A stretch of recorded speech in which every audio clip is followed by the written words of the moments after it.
My name is Raymond Shook. This is FTE 217, week 3. Instructor's name is Camille Long. Today's date is February 4th, 2024. As you can see, I have my AR-10 build behind me. But the components we're going to be talking about is off the AR-15 platform. We're going to talk about, we're going to choose 3 different components. We're going to go over the critical dimensions, possible malfunctions associated with that part, what causes the malfunctions, the different components that it works with and their critical dimensions, as well as what could a gunsmith do to further his education to prevent these malfunctions from happening. We're going to start out with the gas block.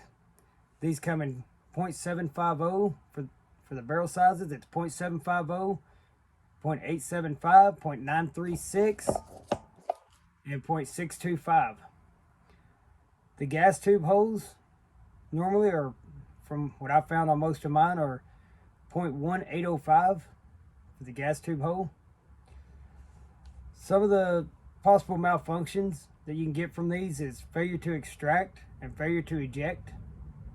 Because with the gas not being able to go down the gas tube, push the bolt back, it won't let it eject or extract.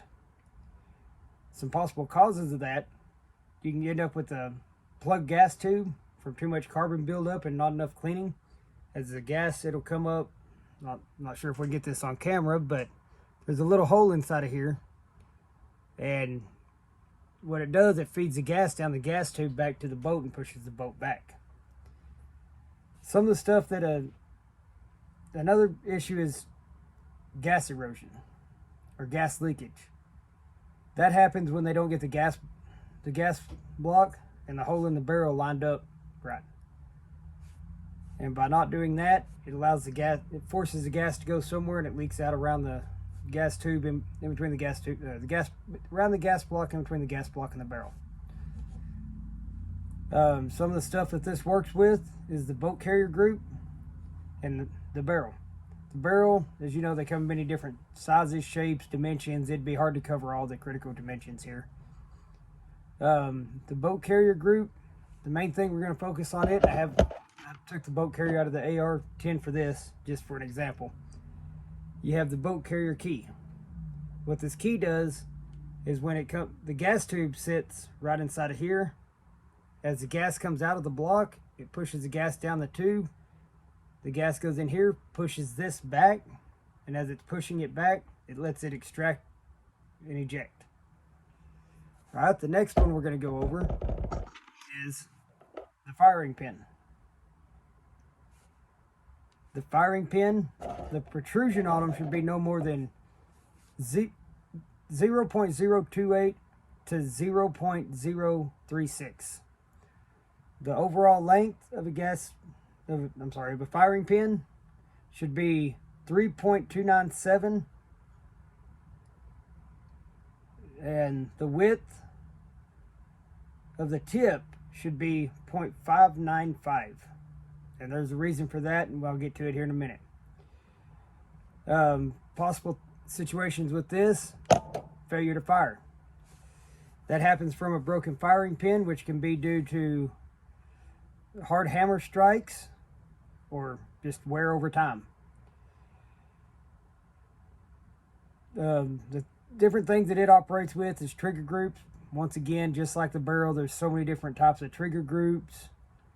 You have the mil spec, you have competition, you have drop-ins, you have multi-piece systems, so it's hard to cover all of them. You do have on the boat carrier, another component works with, you have the hole that the firing pin goes through, and that should be between 0.053 and 0.063. Once again, these specs are coming from the AR-15 blueprints and the M16 blueprints. The last part we're going to cover is the buffer. Once again, this is a AR-10 buffer. I don't have a AR-15 laying around spare at the moment. The buffer on an AR-15, the standard mil-spec buffer is 3.25 inches long. And then they usually run about 3 ounces. You can get these in various different sizes, weights, depending on what your application is. There is one, it's called the silent buffer system. That one is a very unique system. It's actually quite a bit longer, but it's designed to quiet down the rifle. Issues with that can be failure to feed, failure to chamber, and that's due to having the inaccurate weight or the inaccurate type for your application, such as a pistol inside of a rifle or a carbine inside of a pistol. The wrong buffer can cause a lot of issues. Some of the issues with that, though, can also be a broken spring. You see right here, I got a spring.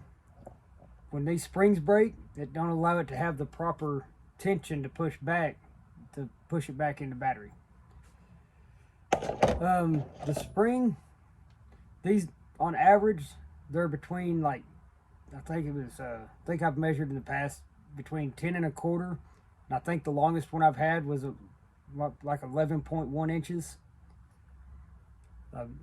Once again, these come in a lot of different sizes, shapes, style, a lot of different styles and sizes. You have your round spring, I've seen flat spring, I've seen square spring. Another deal that it works with is a boat carrier group. Once again, I have an AR-10, we're talking about AR-15s, but the length on the AR-15, they're usually 7.7 inches long. And that's with the bolt extended. That's with it fully extended. And then the widest point is usually 1.4. Like I said, once again, this is an AR-10, so it'd be bigger. I'm going to end this video with something that happened this week. It's talking about another part of the AR-15. It's the boat catch. The boat catch should never be modified. It is there to hold the boat back and to prevent slam fires. I was working on a rifle. The customer had ground down the boat catch to make it to where he just barely bumped the side of the rifle and the boat would close. Customer failed to tell me that, and while trying to remove a stuck round that he brought it in for, the bolt closed on my finger, therefore causing injury. Please do not modify parts or change the dimension of parts that do not need to be changed.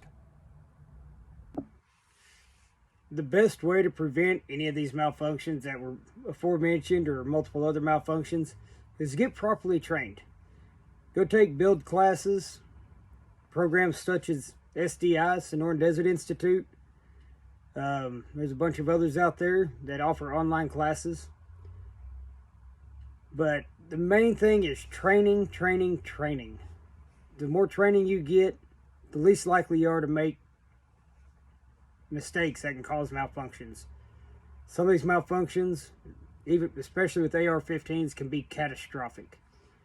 There's been people who have been injured. They've had injuries to their face, their hands, all the way up to including death. So before you just go out and start working on ARs and build them, make sure you have the proper training and the proper tools for the job. And I'm going to end that here. The main thing, get training, go out and practice, be safe.